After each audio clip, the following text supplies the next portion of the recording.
शलोम शलोम शलोम। प्रभु यीशु मसीह नासरी के नाम में सबको जय मसीह की। परदेसी परदेसी पे कोई विश्वास नहीं करता।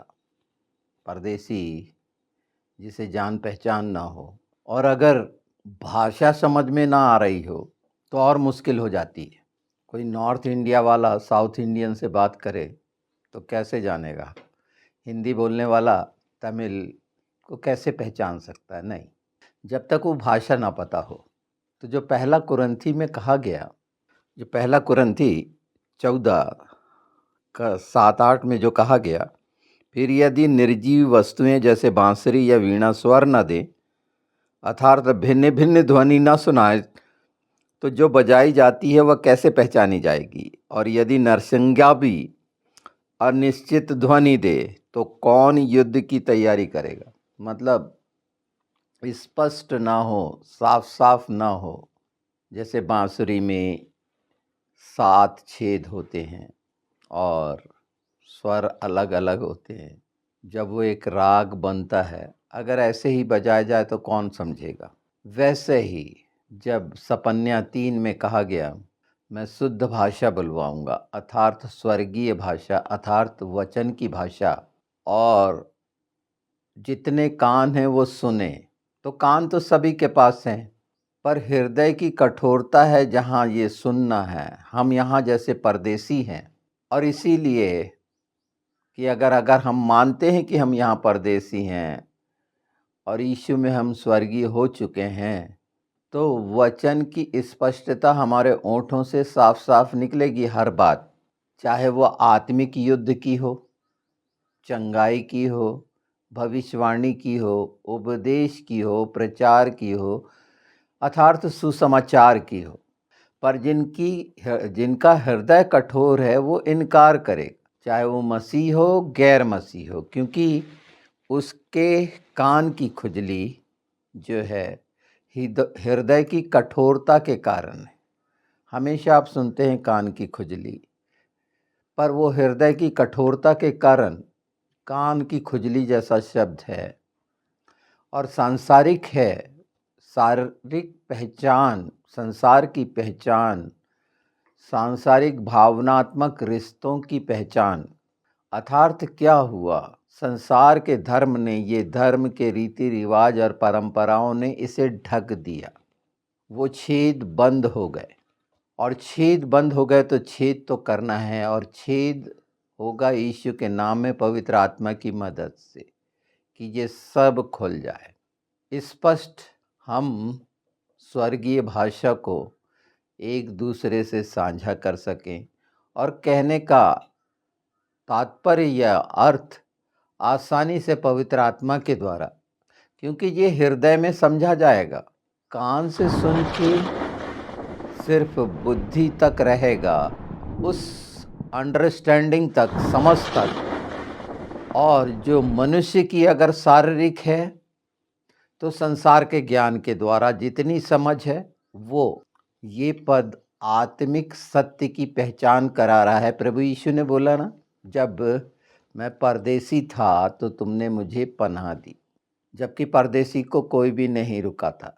पर यीशु में कोई प्रभु यीशु में कोई है ये सच्चाई और द्वार पर आया वो परदेसी है, तो निश्चित पवित्र आत्मा प्रेरिताई करेगा इस सच्चाई को, और वो कल्याण आप महसूस करेंगे अपने जीवन में, आत्मिक जीवन में। चेलों को बोला गया था कि जिस घर में जाओ एक में, तो पवित्र आत्मा की अगुवाई में जाना होगा, परमेश्वर की योजना के अनुसार जाना होगा, न कि मन के विचार से कि एक योजना बनाकर कहीं जाना। जब हमारा हृदय स्वार्थ से भर जाता है, वो धार्मिक परंपराएं या संसार के विचारों से जकड़ा होता है, उन बंधनों में होता है लालसा और अभिलाषा के, तो निश्चित पवित्र आत्मा के द्वारा जो कहा जा रहा है वो कैसे सुना जाएगा? कान रहते हुए भी सुनना नामुमकिन हो जाएगा, समझना नामुमकिन हो जाएगा। अभी कुछ बातें मैंने देखी जो आप सुनेंगे उन वीडियो में, जैसे रोटी तोड़ना, वो खुलासा, और उससे भी गंभीर यही छेद एजकेल 8:8 का आप सुनेंगे। इसके पहले हो सकता है, बाद में हो सकता है, ये नहीं कहता मैं, पर वो छेद जब तक दीवार में नहीं हुआ और दरवाजे से क्या दिख रहा है, बाहर का क्या दिख रहा है और क्या दिखना चाहिए, एजकेल में बहुत स्पष्ट है कि कौन कौन से कार्य कर रहे हैं मनुष्य छिपकर दीवारों की आड़ में। तो कौन से छेद होने चाहिए? महिमा का उठ जाना ये दिखाया गया है। अगर हम एजकेल 8 से 11 इसे मैं पूरा करूँगा कि कैसे मंदिर से महिमा उठ जाती है और मनुष्य के जीवन से इस कठोरता के कारण जो पवित्र आत्मा की महिमा से मनुष्य कैसे वंचित होता है। महिमा वो सामर्थ है जो परमेश्वर की महिमा और स्तुति और प्रशंसा के लिए है, जो आत्मा के द्वारा होता है, और आत्मा में पहचान जो होती है हृदय के द्वारा होती है। जब हृदय ग्रहण करता है और हृदय में उदारता, नम्रता और दीनता यीशु के लहू के द्वारा जब हम मानते हैं, पूरे निर्भर होते हैं, विश्वास करते हैं कि मेरी मदद होगी, तो पवित्र आत्मा यीशु के नाम में और धीरे धीरे ये सच्चाइयाँ आत्मा में आती हैं और व्यक्ति के मुंह से जो निकलते हैं वो शुद्ध भाषा निकलती, स्पष्ट, साफ साफ, बरार, शफा। अन्य अन्य भाषाओं के लिए भी हमने देख लिया, पर कहाँ एक दूसरे का। अब संसार के अनुसार जब समझने की कोशिश करते हैं तो निश्चित दुष्ट बहकाता है और हर कोई चाहता है प्रेम की बोली बोलना। हर कोई, चाहे वो मसीह हो, गैर मसीह हो, हर कोई अपने प्रेम का प्रकटीकरण करना चाहता है। पर मनुष्य धर्म का जो आवरण ओढ़ लिया है वो बाधक बन गया। आत्मिक सच्चाई को दूर करने का कारण धर्म है। परमेश्वर ने जो दिया और उसको मनुष्य ने अपनी सुविधा के अनुसार बदला और वंचित हो गए और महिमा से वंचित हुए। तो ये धर्म का आवरण के कारण जो आत्मिक असल सत्य है उसका ना दिखना, जो पहला कुरिन्थी 2:14 में कहा गया है। जब मनुष्य बाहरी धार्मिक कर्म कांडों में फंस जाता है तो कितनी ही साफ आवाज़ पवित्र आत्मा की हो, वो विदेशी बांसुरी बन जाती है। इस सच्चाई की भूख हमारे हृदय में अगर है तो निश्चित हम चाहेंगे कि वो सुर खुल जाएं जो बंद हैं। 7 सुर इसीलिए तो दिए गए हैं, वो 7 आत्माएं ये ध्वनि प्रकट करे प्रार्थनाओं में, आत्मिक युद्ध में, निवेदन, विनती में, प्रेम में, भलाई में। तो परमेश्वर का स्वभाव स्पष्ट शब्दों में साफ साफ प्रकट होगा और पवित्र आत्मा की सामर्थ्य इन सब बातों में सामर्थ्य है, क्योंकि पवित्र पिता, पुत्र, पवित्र आत्मा हैं। और वो शब्द बाइबल में कहा गया है, उसके शब्द सारी सृष्टि पर गूंज गए हैं, सुनाई नहीं देते क्योंकि कान बंद हैं, हृदय की इच्छा नहीं है। पवित्र आत्मा ही इन बातों में हमें मदद करता है इस सच्चाई को समझने में। और जब तक हम इन सच्चाइयों के लिए मदद नहीं मांगेंगे यीशु के नाम में, क्योंकि ये हम मांग सकते हैं, यीशु के पवित्र लहू के द्वारा ये अधिकार पाए हैं, जीवन पाए हैं, तो जीवन की बातें हमारे हृदय से प्रकट होंगी, हमारे ओठों से पवित्र आत्मा के द्वारा प्रकट होंगी। और वो ही सुन पाएंगे जो चाहते हैं कि पवित्र आत्मा की आवाज़ सुने।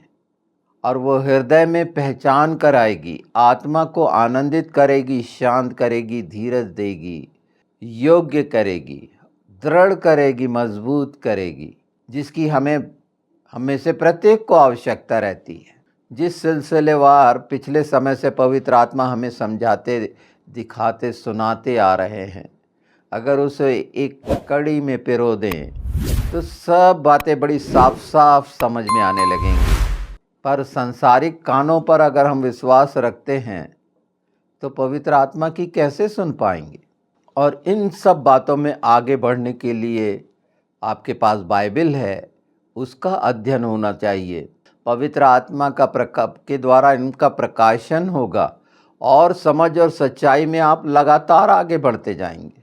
मनुष्य का सुन के नहीं, व्यक्तिगत अभ्यास जरूरी है।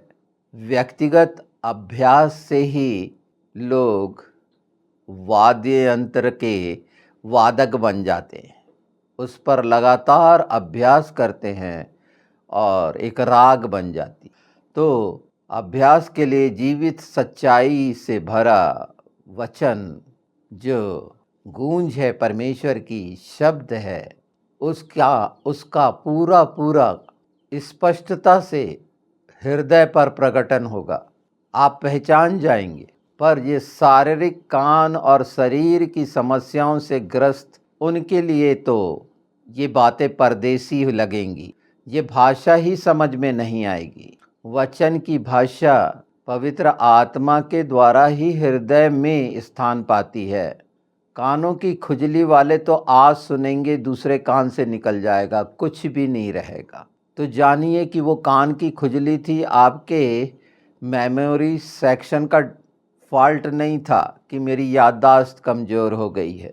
कुछ चीज़ें हम खाना पीना सोना नहीं भूलते, क्यों? चाहे सब चीज़ भूल जाएं, पर ये क्यों याद रहती है? इसलिए कि शरीर का जो क्रिया प्रणाली है वो विवश करती है मनुष्य को, जैसा वो उसका उपयोग करता है। शरीर का जिस लिए उपयोग होता है। और जब ये पवित्र आत्मा का मंदिर अगर हो जाए, वो सातों सुर खुल जाएं, तो छेद की पहचान करा रहे हैं कि उन छेदों से भी जैसे देखना होता है वैसे स्वरों का निकलना होता है। परमेश्वर ने व्यर्थ में कुछ भी नहीं रखा। इस सच्चाई के लिए यीशु के नाम में मैं चाहता हूँ कि इससे कहीं ज़्यादा आप सब आशीष का कारण बने यीशु के नाम में, और हृदय में पिता पुत्र पवित्र आत्मा की पहचान में और दृढ़ और मजबूत होकर इन अंतिम समय में वो प्रार्थना योद्धा बने जो मसीही जगत को और मजबूत करे परमेश्वर की महिमा और स्तुति और बड़ाई के लिए। प्रभु यीशु के हाथ छोटे नहीं हो गए, उसकी सब अधीनता में हैं। वो सताने वाले और होने वाले संसार के वो तमाम कार्य कैसे दूर हो जाएंगे, इसका पता ही नहीं चलेगा। व्यर्थ के भटकाओं में संसार से न्याय की अपेक्षा करना उचित है क्या? ये निर्णय आप करिए। जहाँ हर चीज़ परदेसी हो गई है, झूठ हो गई है, दुष्टता की हो गई है, असत्य की हो गई है, अंधकार की हो गई है, वहाँ से कैसी उम्मीद करेंगे? फिर क्यों गुमराही में? एक जुए में घोड़े गधे नहीं रख सकते। तो इन समय में पवित्र आत्मा, बहुत सी ऐसी बातें हैं जिस पर बोला जाना है। मैंने करा था एक वीडियो कि ये वो समय आ रहा है कि सच्चाई को पहचान लें, लोगों के अनुसार धार्मिक कर्म कांडों से निकल आएँ। बार बार बता रहा हूँ, और ये सच्चाइयाँ बस द्वार पर खुलने को हैं। बहुत पहले मैंने पुनरुत्थान दिवस के समय में मैंने वीडियो किया था, और उसमें सबसे चाहा था मसीह जगत से कि बहिष्कार करें उस शब्द का, पुनरुत्थान शब्द इस्तेमाल करें, रेजरेक्शन शब्द इस्तेमाल करें। और उसका कारण भी बताया था कि किस रीति से तमूज के द्वारा, वो बेबीलोन देवता के द्वारा स्थापित किया गया, रोमन कैथोलिक चर्चों के द्वारा ये कार्य किया गया, समय को बदला गया, और उसमें आह्वान किया था। पर पोप फ्रांसिस नहीं रहे तो फिर मैंने रोक दिया उस वीडियो को। पर हाँ, मैंने एक आग्रह किया था रोमन कैथोलिक चर्च और पोप से कि वो एक्सक्यूज़ करें इस बात की, इस गलती को मानें और सामने आकर इस गलती का सुधार करके उन चीज़ों को जो दुष्टता के द्वारा लाई गई हैं और गलत हैं, उसको और पालें पोसें ना। और उसके साथ मैं वीडियो भी लगाने वाला था हेनरी का, जो वहाँ का वेटिकन का लाइब्रेरियन था, जो मर गया था, और जिसने स्पष्ट कहा था कि इसके बाद जो पोप आएगा, ये सच्चाई उसे पता थी। अब जो इसके बाद पोप आने वाला है, उसके अनुसार, उसके 10 दर्शन के अनुसार, वो वीडियो का लिंक इसमें मैं दे दूंगा, वो एंटी क्राइस्ट होगा। तो निश्चित बहुत सी बातें हैं इसमें जो आपको सुनने को मिलेंगी, पर मैं पूरी बात ये पोप के बारे में, वेटिकन सिटी के बारे में, रोमन्स के बारे में कैसे क्या करे हैं, और वो 112 जो संत मेलाखी का बताया गया है पोपों के बारे में, नेस्त्रादम्स का इसमें जोड़ा गया है, इसके भी भेद और रहस्य बताऊंगा कि ये क्या हैं और किस तरह से इनकी स्थापना की गई है और कौन कौन सी सच्चाइयों को किस रीति से लोगों को भ्रम में डालने के लिए क्या क्या किया जाता है। तो अभी इनका चयन हो जाने दीजिए, उसके बाद आपको पूरा पूरा एक पैकेज मिलेगा इस संबंध में जो हर बात को खोल देगा। अभी सुनिए कि क्या क्या बोल रहे हैं। 900 साल पुरानी भविष्यवाणी पूरी हो रही है, ये आखिरी तक देखिए। अभी हमें विश्वास करना है जो यीशु ने कहा, और राह देखनी है यीशु की। इंसान का मरना जीना होता रहेगा, सब आएंगे, सब आए हैं, सब चले जाएंगे, सब विशेष हैं, पर प्रभु यीशु का आगमन में आप कहाँ पर हैं उसके साथ, ये आपकी आत्मा के लिए, क्योंकि प्रत्येक आत्मा यीशु की दृष्टि में अनमोल है। ये सच्चाइयाँ ज़्यादा अच्छा है कि आप इनको अपने प्रयास से भी कोशिश करिए, जानिए, भूख प्यास अपनी पहचानिए।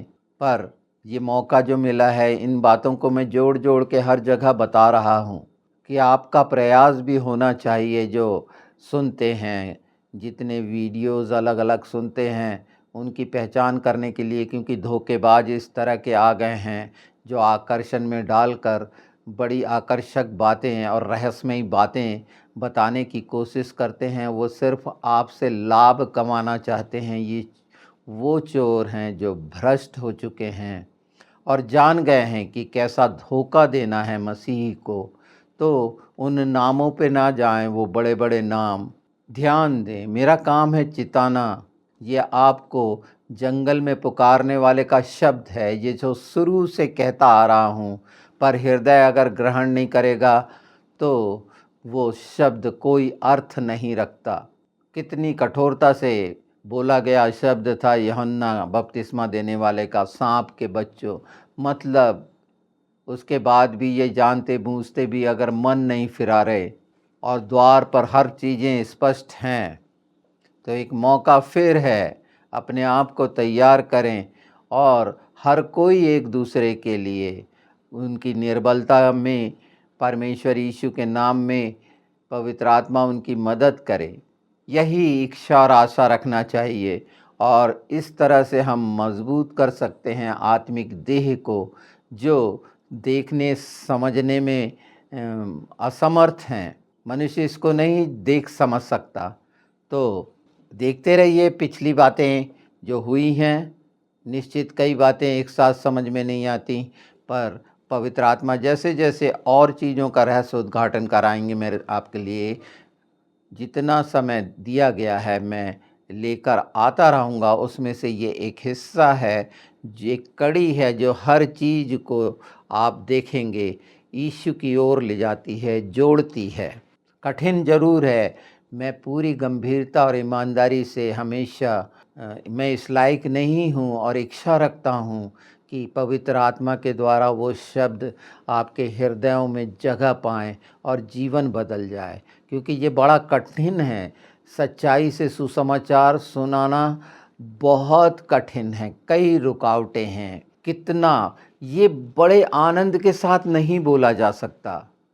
वो जो तैयार करते हैं वो बहुत जो खुश खुश दिखते हैं, नहीं नहीं नहीं नहीं। परमेश्वर के राज्य की जलन और चिंता की, ये डर कि ऐसा कोई शब्द ठोकर का कारण ना बने। और यह इसीलिए बोल रहा हूँ कि, और पवित्र आत्मा इसीलिए चाह रहे हैं कि आप में से प्रत्येक और प्रत्येक बाइबल अध्ययन में इन इच्छाओं के साथ आगे बढ़ें। आप सब याजक हैं और प्रकाशन आपको आपके हृदय में होगा। इस संसारिक कान से हटें तो स्वर्गीय स्थानों का, परदेसी होने का इस संसार में सही अर्थ आप जान जाएंगे और बहुतों के लिए मदद का कारण बनेंगे। इन वीडियोस को अगर पसंद आता है आपको तो शेयर ज़रूर करिए, कमेंट्स करिए। बहुत सी बातें हम बातचीत कर सकते हैं। मैं कोशिश करूँगा कि उन सब बातों का जवाब दूँ। फ़ोन्स आते हैं, मैं बता रहा हूँ कइयों की इच्छा है बहुत से। पोप के बारे में इसलिए भी बोलना पड़ा मुझे कि बहुत से लोगों ने चाहे थे कि ये पोप के बारे में बताइए। मैंने करा भी वीडियो, पर इसके पहले ज़रूरी था पुनरुत्थान के विषय पे ये सच्चाइयों का, और मैंने वो रख दिया था। निश्चित वो उसको मैं ऐसे ही नहीं जाने दूँगा जो ऑलरेडी रिकॉर्ड हो चुका है। वो जितने पोप हैं सबके लिए हैं, जितने रोमन कैथलिक्स हैं, आज तो बहुत लोग प्रभु यीशु को सच्चाई से ग्रहण कर रहे हैं और मूर्ति पूजा से निकल आए हैं और उस भर्म से निकल आए हैं। पर एक डाह की मूर्ति का भी करा है, उस पे ध्यान दीजिएगा कि परमेश्वर को डाह ना दिलाएं, क्योंकि दुष्ट यही चाहता है। आपको मिलेंगे ये सब सच्चाइयाँ जो पवित्र शास्त्र की हैं, और पवित्र शास्त्र में अगर आप चाहेंगे तो आपके लिए ही तो रखा हुआ है ये प्रकाशन।